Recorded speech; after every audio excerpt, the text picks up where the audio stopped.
함께 기도드리겠습니다. 내 영혼아 여호와를 송축하라. 내 속에 있는 것들아 다 그의 거룩한 이름을 송축하라. 내 영혼아 여호와를 송축하며 그의 모든 은택을 잊지 말지어다. 그가 내 모든 죄악을 사하시며 내 모든 병을 고치시며 내 생명을 파멸해서 속량하시고 인자와 긍휼로 관을 씌우시며 좋은 것으로 내 소원을 만족케 하사 내 청춘을 독수리같이 새롭게 하시는도다. 여호와는 긍휼이 많으시고 은혜로우시며 노하기를 더디하시며 인자하심이 풍부하시도다. 아버지가 아들을 긍휼히 여긴같이 여호와께서는 자기를 경외하는 자를 긍휼히 여기시나니 이는 그가 우리의 체질을 아시며 우리가 단지 먼지뿐임을 기억하심이로다. 그러므로 주 예수 그리스도 안에 있는 자에게 결코 정죄함이 없느니라. 하나님은 영이시니 예배하는 자가 진정과 진리로 예배할지니라. 아멘. 다 함께 찬송가 491장 저 높은 곳을 향하여를 부르시겠습니다.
그곳은 빛과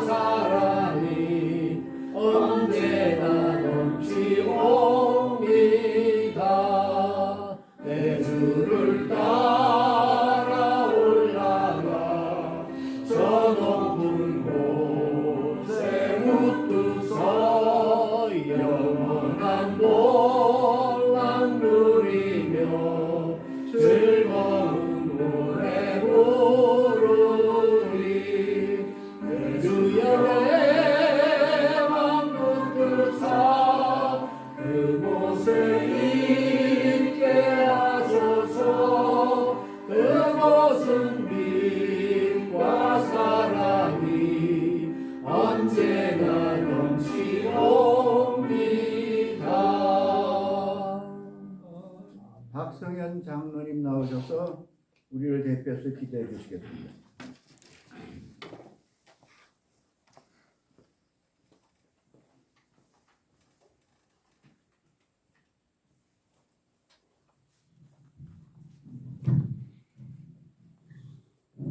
네, 다 같이 기도하겠습니다. 주 예수님, 주 예수님, 주님을 사랑합니다. 아멘. 주 예수님, 주님의 깊은 사랑에 감사드립니다. 아멘. 주 예수님, 하나님과 동등됨을 취하지 않으시고 이 땅에 내오셔서 우리를 구속하여 주시기 위해서 십자가의 보혈의 피를 흘리셨습니다. 주 예수님, 주님의 보혈의 피 공로에 의지해서 우리들 이곳에 모였습니다. 주 예수님, 주님은 이제 부활하시고 승천하시고 우리 안에 생명 주시는 영으로 돌아와 계십니다. 주 예수님 감사합니다. 주님이 주시는 이 영원한 생명, 이 신성한 생명을 누리며 오늘도 주님 안에서 살아가기를 원합니다. 아멘. 주 예수님, 주 예수님 주님이 주시는 이런 신성한 생명, 영원한 생명, 이 하나님의 생명을 우리가 누리며 그 안에 거하며 하루하루 주님의 평강 안에 살아가는 저희가 되게 하소서. 아멘. 주 예수님 감사합니다. 이 땅에 있는 모든 우리 국민, 이 나라를 주님께서 사랑해 주셔서 주여. 이제 어려운 가운데서 이만큼 살게 해주심을 감사합니다. 아멘. 주 예수님, 그러나 최근 우리나라는 많은 문제를 가지고 있습니다. 주여. 내부 안에 갈등이 심하며 또한 국제적으로도 많은 분쟁이 있고 또한 이 나라가 또 어려움에 처해 있습니다. 주여. 그렇지만 역사를 주관하시는 주님께서 그 길을 예비해 주시며 우리가 나아갈 길을 밝혀주실 것입니다. 아멘. 주 하나님의 나라를 지켜주시고 이 땅 위에 주의 나라를 세워주시옵소서. 아멘. 이 민족을 은혜로서 주의 백성 되게 하셔서 우리 모두 구원받아 살게 하소서. 아멘. 특별히 북한에 있는 우리 주민들 주님께서 불쌍히 여겨주시고 그렇습니다. 이들이 빨리 악죄에서 벗어나 주님을 마음껏 믿을 수 있는 그렇습니다. 그런 시간이 빨리 올 수 있도록 주님께서 은혜 내려 주시옵소서. 아멘. 주 예수님, 주 예수님, 이 자리에 모인 우리 주님의 자녀들 각 가정에 주님의 은혜와 사랑을 내려주시고 주여. 건강을 지켜주시고 그렇습니다. 주 예수님 늘 주님 안에 거하면서 주님을 누리며 주님과 함께하는 그런 행복한 가정, 그런 평강을 드리는 모든 가정이 되게 하소서. 아멘. 주 예수님, 오늘 주님의 말씀을 전하는 목사님과 같이 해주시고 그 말씀이 우리 마음속에 박혀 그 말씀으로 살아가는 저희가 되게 하소서. 아멘. 주님께 감사드리며 주님의 이름으로 기도합니다. 아멘. 아멘.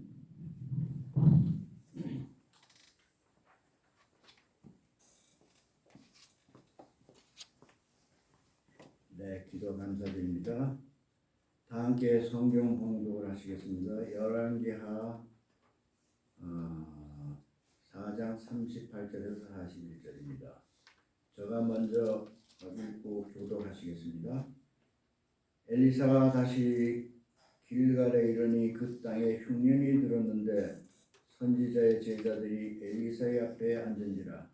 엘리사가 자기 사원에게 이르되 큰 솥을 걸고 선지자의 제자들을 위하여 국을 끓이라 하며 한 사람이 채소를 캐러 들에 나가 들 포도동굴을 만나 그것에서 들 호박을 따서 옷자락에 채워가지고 돌아와 썰어 국 끓이는 솥에 넣되 그들은 무엇인지 알지 못한지라. 이에 퍼다가 무리에게 주어 먹게 하였더니 우리가 국을 먹었다가 그들이 외쳐 이르되 하나님의 사람이여 솥에 죽음의 독이 있나이다 하고 능히 먹지 못하는지라.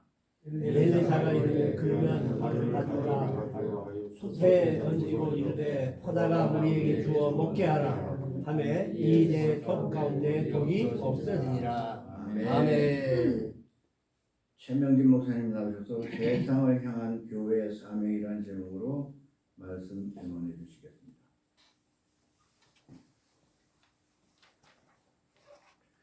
할렐루야. 아멘. 역시 연세가 드셨구나 하는 생각이 들어요. 여기 제가 갖고 있는 화면에 보면 글자가 크게 보이거든요. 근데 글자 안 보시고 여기 있는 걸 빌려 보시는 거. 좋은 문명의 얘기 잘 사용 못합니다. 요즘에 그 AI가 참 대단해요. AI한테 야 이런 내용으로 영상을 하나 만들어줘. 그랬더니 지가 다 편집해서 영상을 멋지게 만들어주더라고요. 야, 세상에 그렇게 좋을 수가 없어요. 저희 어렸을 때 영어 공부가 정말 하기 싫어가지고 왜 꼭 영어를 해야 돼? 우리나라 말 전국에 세계에 나가서 우리나라 말 쓰면 안 돼? 진짜 근데 우리나라 말 세계 나가서 우리나라 말 쓰면 다 들어요. 공항에 같은 데 가면은 한국말 하면 누구든지 와서 다 도와줍니다. 그 정도로 한국 우리 위상이 높아졌잖아요. 이제 요즘에 핸드폰이 그래요. 핸드폰에다가 이렇게 들고는 내가 한국말로 얘기를 하면 저 사람한테는 영어로 들리고 그 사람이 영어로 얘기하면 나는 한국어로 듣고 이렇게 좋아졌어요 시대가. 근데 이제 우리가 맨날 보면 고리타분을 하겠는데 우리도 업그레이드 돼야 되지 않겠나 이런 생각을 해봅니다. 예, 말씀 전하기 전에 조금 자초를 한번 해봤습니다. 대한민국이 이렇게 발전되고 전 세계가 이렇게 발전되는 이런 상황 속인데도 불구하고 오늘의 우리의 상황 제가 말씀 전에 우리 찬송 부르기 전에 잠깐 저희 집 아이하고 얘기도 했습니다만은 참 많은 문제가 있어요. 근데 이제 왜 이렇게까지 됐는가 하는 이 현실에 대해서 또 조금 생각 있는 분들은 이런 얘기합니다. 그거는 교회가 교회 역할을 바로 하지 못해서 그래. 저는 그 말에 동의합니다. 목사로서.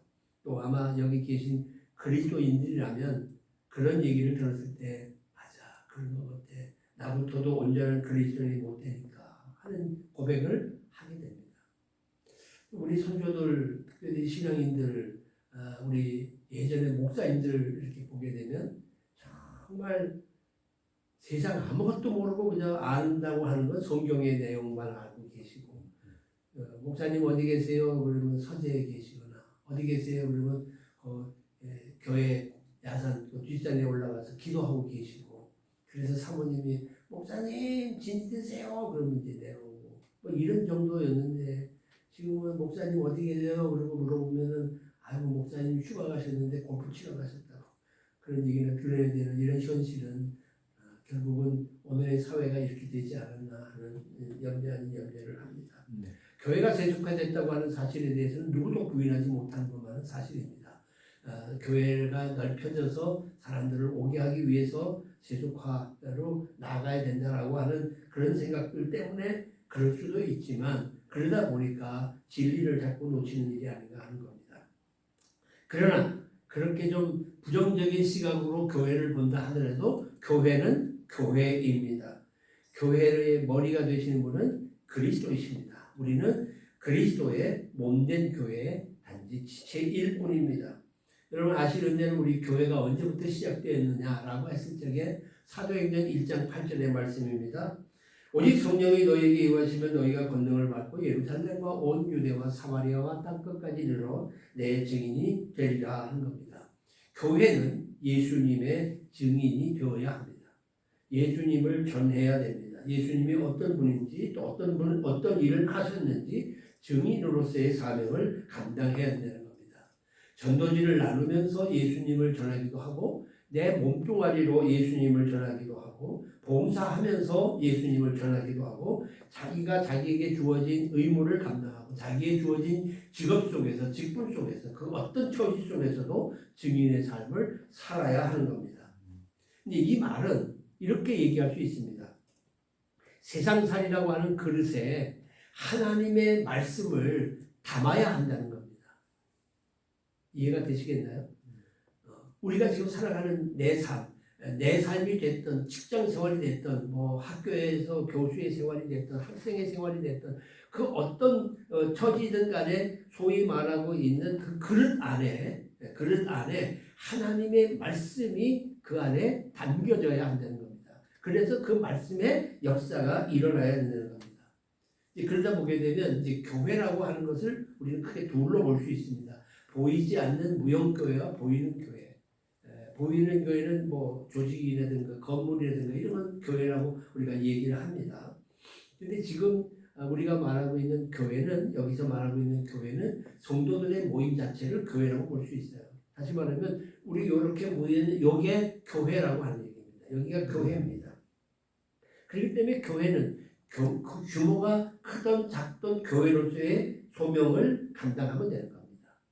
근데 예를 들어서 어린아이가 해야 될 일이 아닌 엄청난 크고 많은 일을 어른이 하는 일을 한다고 하면 자신에 맞지 않는 일을 한다고 하면 우리는 그걸 가지고 뭐라고 얘기하나 객기를 부린다고 그렇게 얘기합니다. 객기 부린다. 그러나 또 큰 교회 또 큰 사람이 작은 일을 한다면 이거는 직무유기가 될 수 있습니다. 사실 성경에도 보게 되면 초대에 7개 교회가 있는데 7개 교회 가운데에서도 작지만 칭찬받은 2개 교회가 있습니다. 아시잖아요. 그 하나의 교회가 서머나 교회입니다. 요한계시록 2장 9절입니다. 한번 읽어보실까요? 시작. 내가 네 환난과 궁핍을 알거니와 실상은 네가 부유한 자다. 서머나 교회는 약한 교회입니다. 그러나 환난도 있는 교회입니다. 그러나 환난과 궁핍이 있지만 사실 네가 보니 넌 아주 부유한 자다. 저는 한 번도 큰 교회를 해본 일도 없고 많은 걸 가져보지도 못한 사람입니다. 평생을 지금도 아무것도 없는 집안칸도 없는 사람입니다.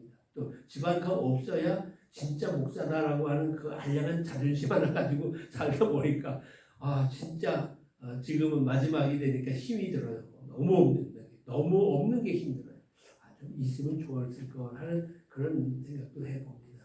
그런데 제게 많은 사람들이 와서 부탁하는 것 가운데 하나가 목사님 기도해 주세요 라기보다는 저한테 찾아오면 저희 집사람한테 보면 꼭 하는 얘기가 돈 좀 꿔주세요.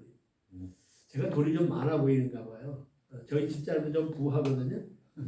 근데 하여간 우리 둘한테는 돈 꿔달라는 사람이 참 많아요. 그러면 지갑을 열고 있는 것 중에서 야 반씩 나누자 그래서 어떻든 주머니에 있으면 꺼내서 받으면 이거 전부 나야 그러고 주문 하곤 했는데 그래서 그런지 아이가 이렇게 돈을 꾸르더니 말아요. 그런 내용을 생각하면서 내가 참 부유한 사람이었구나 하는 생각을 합니다. 서울학교에 환란도 있고 궁핍도 있었지만 실상은 부유한 자의 삶을 살았습니다. 또 한 군데가 있습니다. 요한계시록 3장 7절은요. 이 교회는 빌라델 교회입니다. 한번 같이 읽으시죠. 시작. 내가 네 행위를 아노니 네가 작은 능력을 가지고도 내 말을 지키고 내 이름을 배반하지 아니했다. 하나님 말씀 지키고 하나님 말씀 배반하지 않는 이런 삶 이게 진정한 교회의 모습 아닌가 하는 겁니다. 근데 오늘날 이런 교회가 과연 있느냐라고 했을 적에 참 걱정스럽다 하는 생각을 하게 됩니다. 저는 교회에 대해서 그래서 이렇게 몇 가지 좀 결론을 내려왔는데요. 교회는 뭐냐? 첫째, 하나님의 축복의 통로입니다. 누가 뭐라고 해도 교회를 통하여서 하나님께서 복을 우리에게 허락해 주신다는 겁니다. 여기에는 의심치 않습니다. 문제가 생기지 않습니다. 아무리 교회가 엉터리 같아도 그 교회라고 하는 이름 아예 그 이름 쪽에서 하나님이 교회를 통하여 우리에게 복을 나뉘어 주십니다. 그래서 저는 교회를 주유소 같다 이렇게 얘기를 합니다. 자동차 달리다 보게 되면 앵꼬가 나면 주유소에 들려서 기름을 넣습니다.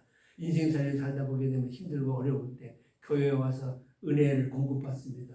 왠지 모르지만 교회 가면 뭔가 마음이 편안합니다. 그렇죠? 그래서 또 한 주간의 힘을 얻고 살아갑니다. 그래서 저는 두 번째 주유소 같은 곳이라 이렇게 정의를 내려보았습니다. 또 한 곳, 교회는 예배가 있는 곳이고 교회가 교육이 있는 곳이고 교회는 선교가 있는 곳이고 교회는 교제가 있는 곳입니다. 반드시 우리 안에 믿음의 아름다운 교제가 이루어져야 한다는 얘기입니다. 세상과 교회의 관계를 보게 되면 크게 둘로 나눌 수 있습니다. 첫째는 보수적인 입장입니다. 그래서 교회는 오로지 복음 전도하는 일, 모여서 예배 드리는 일, 그저 믿는 사람들끼리 모여서 교제하는 정도. 그래서 세상과의 일에는 너무 관여할 필요가 없다. 정치적인 일에도 관심 갖지 말아라. 이렇게 얘기를 합니다. 그러나 또 한 곳, 두 번째에는 진보적인 입장입니다. 교회가 이 세상에 존재하는 이유는 뭐냐면 세상을 변화시키고 새로운 역사를 창조하는 것이다. 이렇게 규명을 하고 세상과의 관계를 가지려고 하는 그런 진보적인 입장도 있다는 겁니다. 어느 게 맞느냐?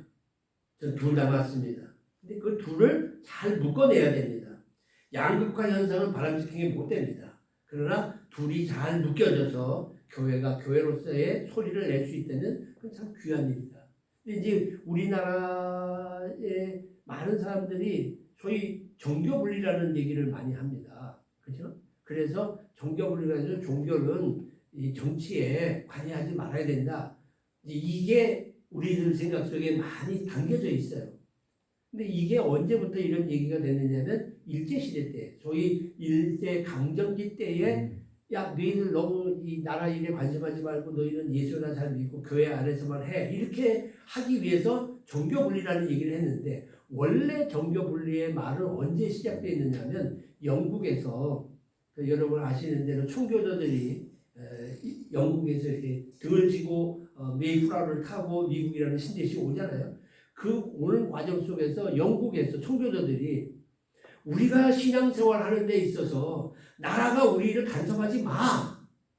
우리는 하나님을 믿는 사람들이고 우리는 신앙인이기 때문에 정치가 우리를 이래라 저래라 하지 마. 라는 뜻으로 종교분리 얘기를 한 거거든요. 근데 그걸 일본 사람들이 우리들에게 와서 야 교회는 나라 일, 정치 일, 그리고 우리 일본에서 하는 일에 대해서 관여하지 마. 이렇게 뒤집어 놨는데 그게 오늘날까지 우리의 잔재가 남아서 우리는 지금도 교회가 너무 정치에 관심을 안 돼. 우리는 오로지 하나님만 믿으면 돼. 하는 보수적인 생각을 하는 겁니다. 그러다 보니까 보수적인 사람들은 진보적인 사람에 대해서 야, 저 사람 맨날 밥만 먹고 데모나 하고 말이야 운동이나 하고 저 사람 좌경화 아니 저거 빨갱이들 아니야 뭐 이러면서 매도하기도 하죠. 또 한편 보수적인 사람들을 향해서 진보적인 입장의 신앙인들은 또 이렇게 얘기합니다. 아니 저것들은 불의와 타협하고 말이지 제대로 그 잘못된 거에 대해서 소리 한번 못 내고 말이야. 거기에 따르는 옹졸한 사람들이라고. 그래서 권력과 말이지 또 무슨 저기에 결탁해가지고 안일하게 사는 사람들이라고 또 이러고 매도한단 말이에요. 서로 으르렁거리면서. 이런 과정에서 한국 교회 안에 이제 이런 부류의 사람들이 있어요. 예수님은 좌파다 이렇게 얘기를 해요. 여러분 동의하십니까? 아니요, 동의 안 해. 흔들리신 분이 많은데 그분들이 얘기합니다. 이 당시에 교권주의자들과 대항하지 않았느냐 말이야. 그 당시에 모든 공회 회원들이나 사두개인이나 바리새인들이나 이런 데 대해서 예수님이 강력하게 대항을 했는데 이게 좌파다. 예수님 좌파가 맞는가? 이렇게 생각하시는 게 있는데 사실은 예수님이 그렇게 한 거는 본래 자리로 돌아가기 위해서 한 거지 그게 저항한 건 아니잖아요. 잘못됐으니까 지금 해온 게 잘못됐으니까 바로 잡으려고 바리새인들과 사두개인들과 당시의 교권주의자들과 대항을 한 거지 오늘날 우리가 말하고 있는 좌파들처럼 운동권은 아니었다는 얘기죠. 근데 그거를 소위 좌파 목사님들은 그걸 더 많이 생각하는. 그리고 어려운 사람 도와줘야 된다. 나눠줘야 된다. 희생해야 된다. 그러니까 사실 우리 교회 안에 그게 너무 만연됐고요. 그리고 소위 그람시가 공산주의를 이제 이렇게 진지화하면서 헤게몬이라고 하는 그 말 가운데에서 가장 퍼지기 쉬운 데가 어디냐? 그건 교회라는 거죠. 쉽게 교회를 들어오는 거죠. 그래서 교회 안에서 지금 반 이상을 그렇게 만들어가는 하여간 문제가 참 많습니다. 그렇기 때문에 저는 그렇게 생각합니다. 교회는 진보적인 것과 보수적인 것이 다 양립할 수 있고 두 개가 다일 수 있고 두 개가 다 아닐 수도 있고 아까 말씀드린 양극화는 바람직한 게 못 되지만 둘이 합해서 어떤 아름다운 것을 묶어낼 수 있어야 됩니다. 저는 그래서 그거를 이렇게 얘기합니다. 교회는 소리를 내야 되지만 교회 소리를 내야 된다. 교회는 소리를 내야지만 복음의 소리를 내야 된다. 정치꾼들이 내는 소리가 아닌 정말 신령한 소리요 영혼의 소리를 내야 된다. 사랑의 소리를 내야 된다. 구원의 소리를 내야 된다. 근데 저도 목사로서 이 바닥에 나와 있지만 이렇지 못한 경우가 너무 많단 말이죠. 이게 교회가 교회로서의 소리를 내지 못하고 있는 진리의 소리를 내지 못하는. 자, 그래서 오늘 본문의 내용으로 다시 돌아갑니다. 자, 본문을 한번 다시 보겠습니다. 엘리사가 다시 길갈에 이르니 그 땅에 흉년이 들었어요. 그래서 선지자의 제자들이 엘리사 앞에 다 모였는데 엘리사가 자기 사환에게 야 이거 선지자 제자들을 위해서 국을 끓여서 좀 먹자라고 하니까 한 사람이 채소를 캐러 나갔어요. 들에 나가서 들 포도덩굴, 옛날에는 야등덩굴이라고 번역되어 있었는데, 그죠? 야등덩굴이 기억나는데 들 포도덩굴이라고 얘기하고, 그리고 왜라고 얘기해서 들 왜라고 얘기했는 들 호박이라고 여기는 다시 이렇게 번역을 해서 새롭게 얘기를 했어요. 어떻든 그 야등덩굴 들 왜, 하여간 들 호박을 따서 갖고 왔습니다. 솥에 넣고 끓였습니다. 그런데 뭔지 알지 못해서 끓였는데 문제가 생겼습니다. 먹게 되다 보니까 이 죽음의 독이 국에 퍼져 있어가지고 이거 먹지를 못하는 겁니다. 그래서 엘리사가 가루를 가져와서 솥에 던지니까 갖다 주워 먹게 하니 먹을 수 있었다 하는 얘기입니다.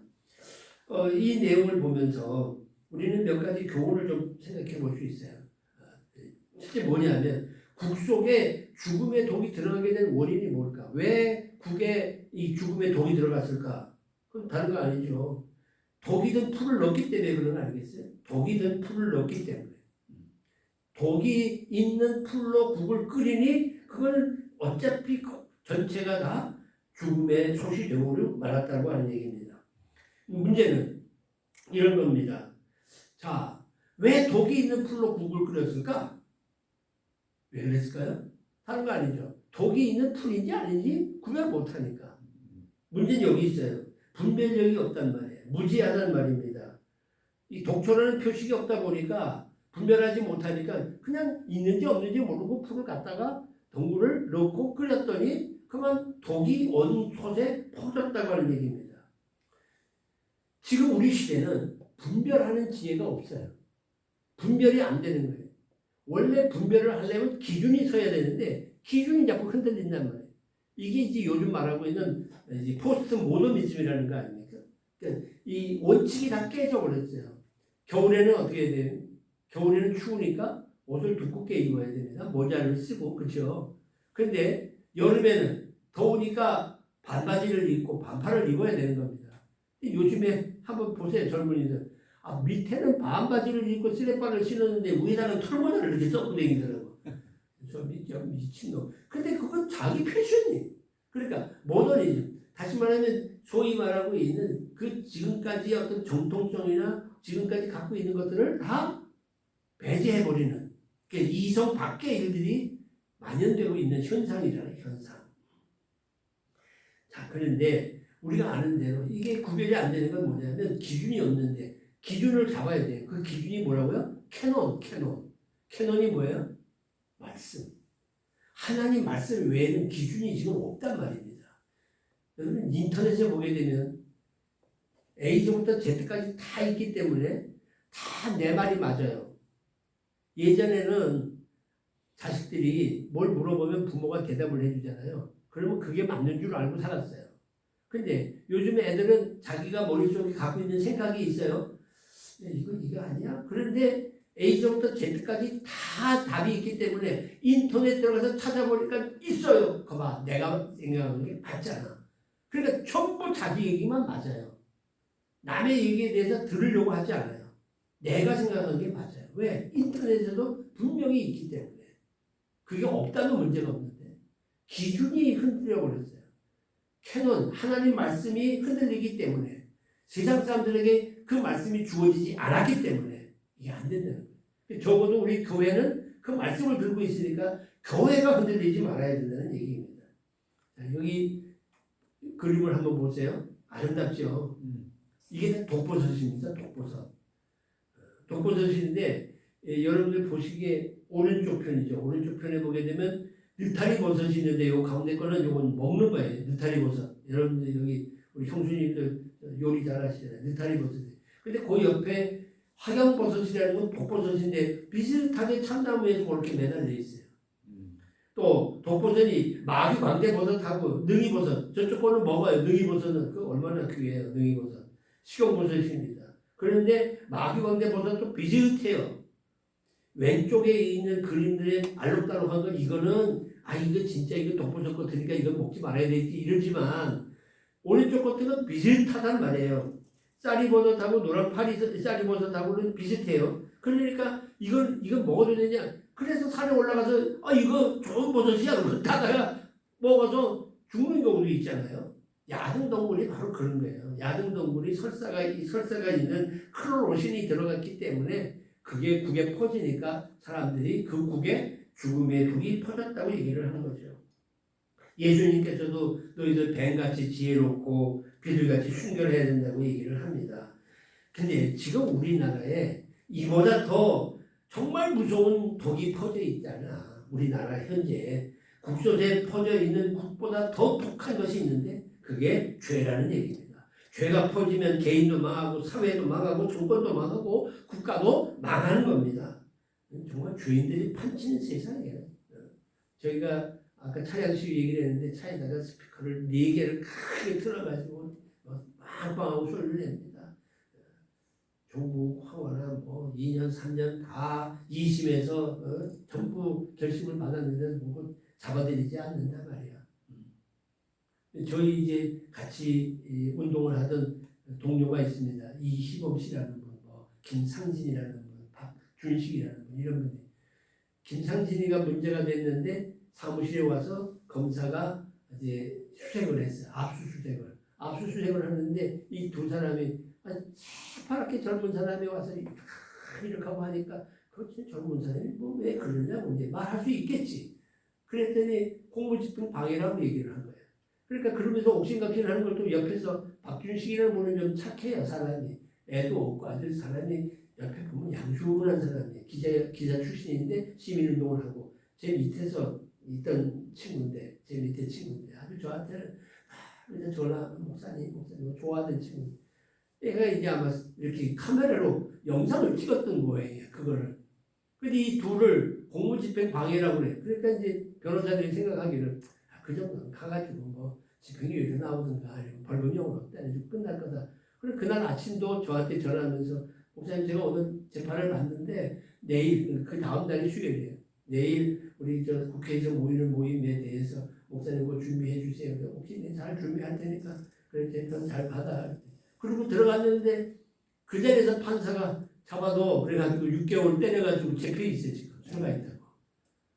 세상에 그건 잡혀가 있고 2년 3년 받은 사람 뻗으시 돌아다니면서 국회의원 되고 그래서 저 이제 또 방탄하죠. 불체포 특권도 발동을 하겠죠. 이게 죄가 이렇게 만연되다 보니까 그러니까 그런 일이 벌어지니까 요번에 그 김호중이라고 하는 노래하는 그 친구가 음주운전했는데 왜 나만 갖고 그래 또 이런 거 아닙니까? 도대체 이게 나라가 왜 이렇게까지 됐고 양심이라는 건 다 없어져 버리고 무서운 죄가 이렇게 다 퍼져버리고 말았다는 겁니다. 자 그러면 문제를 이제 우리 해결해야죠. 문제의 발견과 조치입니다. 국소에 독이 들어갔다는 것을 발견하면서 그들은 금방 얘기를 합니다. 하나님의 사람이요 솥에 죽음의 독이 있습니다라고 소리를 친 거예요. 그리고 그걸 누구한테 얘기해요? 엘리사, 하나님의 사람 엘리사에게 얘기를 하는 겁니다. 한꺼번에 얘기하겠습니다만 엘리사에 대해서는 여러분에게 더 길게 설명하지 않겠습니다. 엘리사 그가 하나님으로 받던 영감 때문에 적군이 쳐들어올 때마다 영적 레이더로 그들을 물리쳤던 대단한 인물이었습니다. 그래서 요시야 왕은 그가 죽을 때 이런 말까지 했습니다.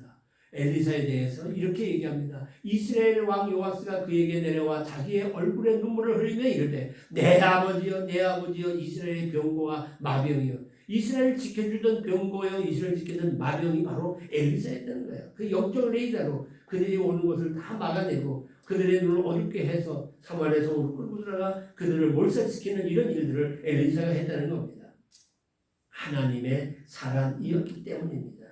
하나님의 사람, 이 말은 하나님을 위해서 사는 사람을 하나님의 사람이라고 얘기할 수 있고 하나님의 보호를 받는 사람도 하나님의 사람이고 하나님의 능력을 공급받는 사람도 하나님의 사람일 것입니다. 자, 그러면 이제 엘리사의 치유를 보겠습니다. 엘리사는 솥 안에 독이 퍼져 있음에 대하여 치유합니다. 이렇게 얘기합니다. 그는 세미나를 열거나 위원회를 열어서 이걸 어떻게 해결할 건가 생각하지 않고 하나님께서 자기에게 주신 능력을 따라서 가루를 던졌습니다. 하나님께서 위탁하신 능력을 믿고 야 가루 가져다가 그 솥에 던져라. 그 가루가 밀가루인지 보리가루인지는 모르겠습니다만은 하나님의 능력을 믿고 가루를 던지라고 하니까 그 독이 해결이 됐다는 겁니다. 오늘날 우리는 사회 속에서 너무 많은 문제들이 있습니다. 순종할 때 기적이 일어나는 겁니다. 뭐 무슨 문제만 생기면 그냥 위원회 만들고 무슨 절차가 필요하고 요즘에는 검사가 뭐 다 조사를 하고 수사를 하겠다는데도 그것도 못 믿으니까 공수처 만들고 공수처도 안 되겠다니까 특검하자 그냥 무조건 특검하자는 거예요. 다. 그럼 뭐 때문에 검사를 만들겠어요? 근데 그런 걸 얘기해도 그거에 대해서 얘기하는 사람이 없잖아요. 한쪽에는 그냥 따라만 댕기고 그렇다고 국민들이 그런 걸 가지고 소리내서 얘기하는 누가 있습니까? 없잖아요. 너무 안타까운 겁니다. 순종할 때 기적이 일어나는 거예요. 출애굽기 15장 25절에 보게 되면 이스라엘 백성들을 이끌고 모세가 사흘길쯤 왔을 때 마라라고 하는 곳에 가서 물이 없었는데 마침 물이 있어서 야 물이다 먹자 그랬는데 그 물이 써서 먹지 못했다고 했어요. 그때에 모세가 한 나무를 가리켜서 그가 그 나무를 물에 던지니까 물이 달게 돼서 먹게 되었다. 마라에서 일어난 일 아닙니까? 마라의 쓴 물. 근데 그 한 나무가 박달나무인지 무슨 나무인지는 잘 모르겠지만 어떻든 나무를 던졌더니 해결이 된 거예요. 모세가 말할 때에 말함에 순종하니까 기적이 일어났다는 거예요. 엘리사가 가루를 던지라고 할 때 가루를 던졌더니 일어났다는 거예요. 바로 세상을 향한 교회의 사명은 이거라는 겁니다. 하나님은 치료하시는 하나님이십니다. 오늘날 많은 문제들이 이 사회 속에 있습니다. 정치적인 문제뿐만 아니라 청소년들의 탈선이라든가 성폭행 문제라든가 뭐 나름 요즘엔 또 마약이 지금 우리나라에 팽배하지 않습니까? 정말 곳곳에 독초가 도끼를 품고 사회를 어지럽힌 것처럼 넘치도록. 그렇다면 우리 교회, 다시 말하면 저나 여러분 각자도 교회일 수 있게 우리 교회가 이 사회 속에서 해야 될 일이 뭐냐? 도끼를 빼는 일입니다. 도끼를 빼는 일입니다. 그렇기 때문에 우리는 여기에 복음의 가루를 던져야 합니다. 사랑의 가루를 던져야 됩니다. 화해의 가루를 던져야 됩니다. 그 일을 저와 여러분이 하셔야 됩니다. 특별히 6월 나라를 걱정하면서 한 달을 지내는 보훈의 달입니다. 이 보훈의 달에 한 번 더 하나님 앞에 무릎을 꿇고 하나님 제가 하나님의 사람으로서 정말 이 사회의 한쪽 구석에서 아니 내 아파트 아니 내 엘리베이터 타고 다니는 한 줄 안에서도 내가 사랑의 가루를 뿌릴 수 있게 해주세요 하는 기도를 드리고 복음의 가루를 뿌릴 수 있게 해주세요라고 기도할 때 하나님 우리를 통하여 그 가루를 이 땅에 뿌리게 될 것이고 이 도끼가 빠져나가지 않겠나 하는 생각을 하게 됩니다. 한 달 동안 이 말씀 마음에 새기시면서 하나님의 사람으로서 내가 이 은혜의 가루, 사랑의 가루, 화해의 가루, 복음의 가루를 던질 사명이 내게 있구나 하는 이 사명을 놓치지 마시고 잘 감당해서 칭찬받는 여러분 되시기를 주님의 이름으로 축원합니다. 사랑의 아버지 하나님, 저희들 또 한 달을 보내게 하시고 이렇게 귀한 자리에 함께 모여서 마음껏 편하게 찬양하게 하시니 감사하고 예배드리게 하시니 감사합니다. 이렇게 되니 우리의 선열들이 이 땅을 지키기 위하여 피를 흘리고 땀을 흘렸기에 오늘의 이런 자리를 우리에게 주신 줄 믿습니다. 아버지, 이제 저희들 그리스도인들로서 이 독이 퍼져 있는 죄에 빠진 이 국속과 같은 이 세상 속에서 하나님의 사람으로서 은혜의 가루를 뿌리고 화해의 가루를 뿌리고 사랑의 가루를 뿌릴 수 있는 사명을 감당하는 저희들 되어지게 하여 주시옵소서. 예수님의 이름 받들어 기도하옵나이다. 아멘.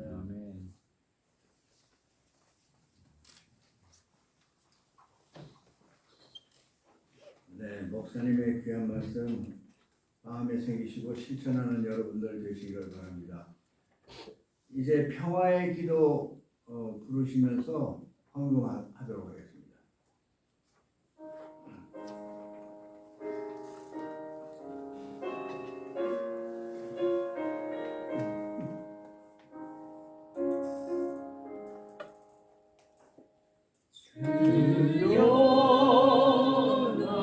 나를 너의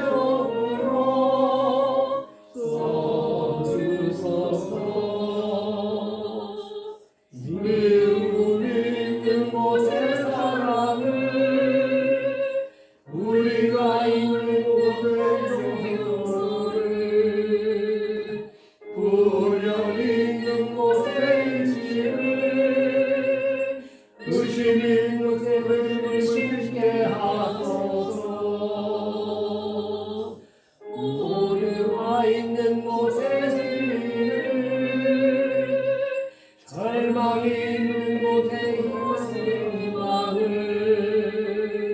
어둠이 있는 곳에 광명을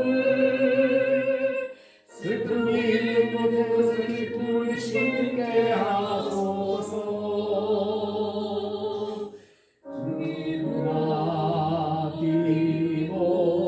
주나기보다는 위로하며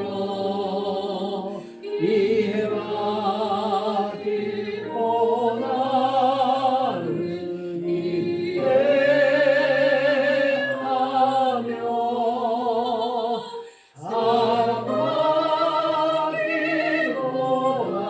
사랑하기보다는 사랑하며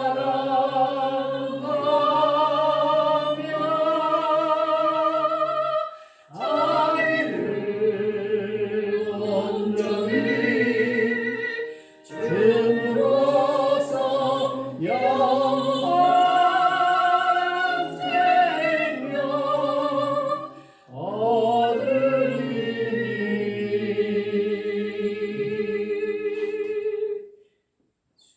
주여 나를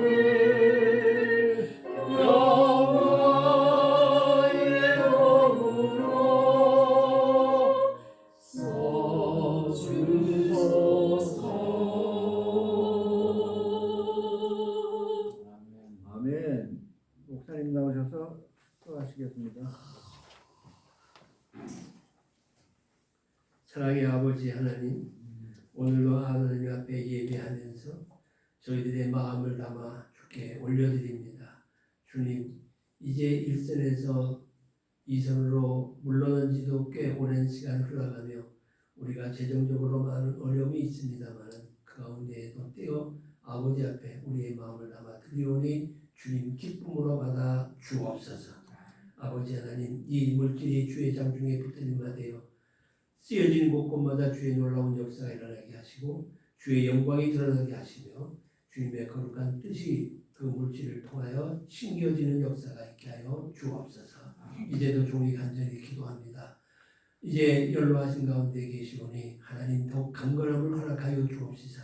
모세가 주님 부르실 때까지 기력이 쉬어지 않았고 눈이 흐리지 아니했다 보니 그러한 건강함으로 육신을 더해 주시옵기를 원하고 원치 않은 질병으로 고통받으며 또 가정에서 가려 중에 있는 여러 회원들도 계십니다. 하나님 처지처지마다 역사하여 주시옵시사. 속히 함께 만나 예배하는 날이 임하도록 하나님 건강을 회복시켜 주옵소서.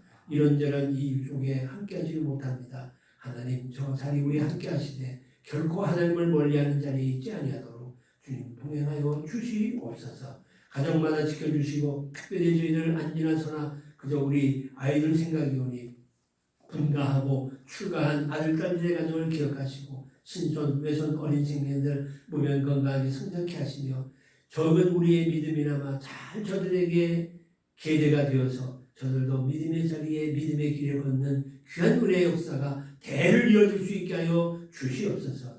또한 서울고등학교를 기억하시고 많은 훌륭한 인재들이 배출되어져서 어지러운 이 사회 속에 크게 일할 수 있는 일꾼들이 일어나게 하여 주시옵소서. 하나님 각 가정과 형편에 대하여 다 알지 못하여 이종이 구하지 못하나 필요한 말을 충만히 허락하여 주시옵시고 다음번 모임에는 더 큰 감격과 기쁨과 감사로 모일 수 있도록 또 한 달을 주께서 주장하여 주시옵소서. 특별히 올해 16회는 졸업 60주년을 맞는 그런 뜻깊은 해입니다. 하나님께서 이 모든 일정 속에 역사하여 주시옵시사. 60주년의 행사들 이제 앞으로의 70주년의 행사에 더 큰 역사가 일어날 수 있도록 지나온 시간보다 앞으로의 10년의 생활에 더 많은 일들과 더 많은 은혜의 역사가 일어나도록 복을 나누어 주시고 이 모임을 위하여 애쓰시고 수고하시는 모든 분들에게 특별한 사명의 복을 허락하여 주옵소서. 이제는 길이요 진리요 생명 되신 우리 우주 예수 그리스도의 은혜와 아버지 하나님의 크고 놀라우신 사랑과 성령님 감화감동 인도교통 내주 역사하심이 오늘도 모여 주를 찬양하고 말씀을 받으며 세상에 나아가 교회로서 그리스도인으로서의 사명을 감당기를 또 한 번 다짐하는 종들 머리 위에 저들의 가정사 행하는 모든 일들과 이 귀한 모임과 서울고등학교와 어지러운 이 사회와 이 민족 가운데 저 북녘에 있는 예선한 동족들 위해 이제로부터 영원토록 함께 있을지어다. 아멘.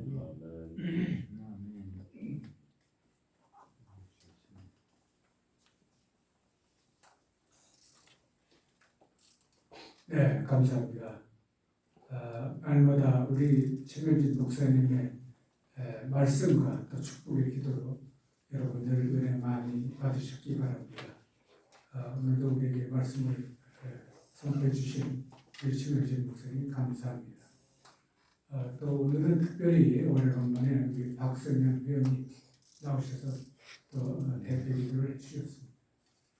또 오늘은 모처럼 우리 16회 동창 회장이신 박일영 회장님이 또 오늘 나오셔서 함께 예배를 드렸습니다. 오늘 이렇게 함께 나오신 우리 최명진 목사님, 박승현 장로님, 그리고 박일영 회장님께 여러분들 감사의 박수를 주시기 바랍니다. 감사합니다. 오늘은 여러분들이 사정으로 못 나오신 분들이 많이 있습니다. 원래 이광민 장로님이 인도를 해주시게 되셨는데 좀 몸이 불편하셨다고 그러고 또 오늘 오영호 장로님도 나오시게 했는데 CT 촬영하느라 시간이 안 된다고 해서 못 나왔습니다. 또 노영근 장로님은 감기로 못 나오셨고 또 한태수 집사는 집안에 일이 있어서 못 나오셨습니다. 대신 오늘 우리 박일영 회장님이 나오셨으니까 모든 분들을 다 대신해서 큰 일을 해주신 걸로 하고 감사히 여기겠습니다. 오늘 나오신 분은 우리 남성 회원 9분, 여성 회원 4분을 위해서 13분이 참석을 하셨습니다. 그리고 다음 예배를 안내해 드리겠습니다. 지금 이 주보 맨 아래 단에 보시면 다음 7월 원래 예배는 서울구 16 기도기도회 30주년을 기념하여 특별 프로그램으로 진행합니다. 이렇게 되어 있습니다. 저희 서울구 16 기도기도회가 벌써 30주년이 됐습니다. 여러분들 은혜 가운데 이렇게 잘 운영이 되고 있습니다. 그래서 우리가 다음 7월 달에는 보통 우리가 7월 초에 예배를 이 자리에서 드렸는데 이번에 이제 특별 프로그램으로 이달 6월 29일 날 아침 11시에 다른 장소에서 예배를 드리고 또 같이 친교하는 그런 시간을 갖도록 하겠습니다. 따로 제가 연락을 드리겠지만 그 뒤에 다음 예배 안내라고 우리 주보에 나와 있는 거는 미스프린트입니다. 7월 2일 화요일 이렇게 있는데 이게 잘못되어 있고 다시 제가 말씀드리면 다음 예배는 6월 29일 토요일 11시입니다. 11시에 역삼동에 있는 음악 감상실에서 모이도록 하겠습니다.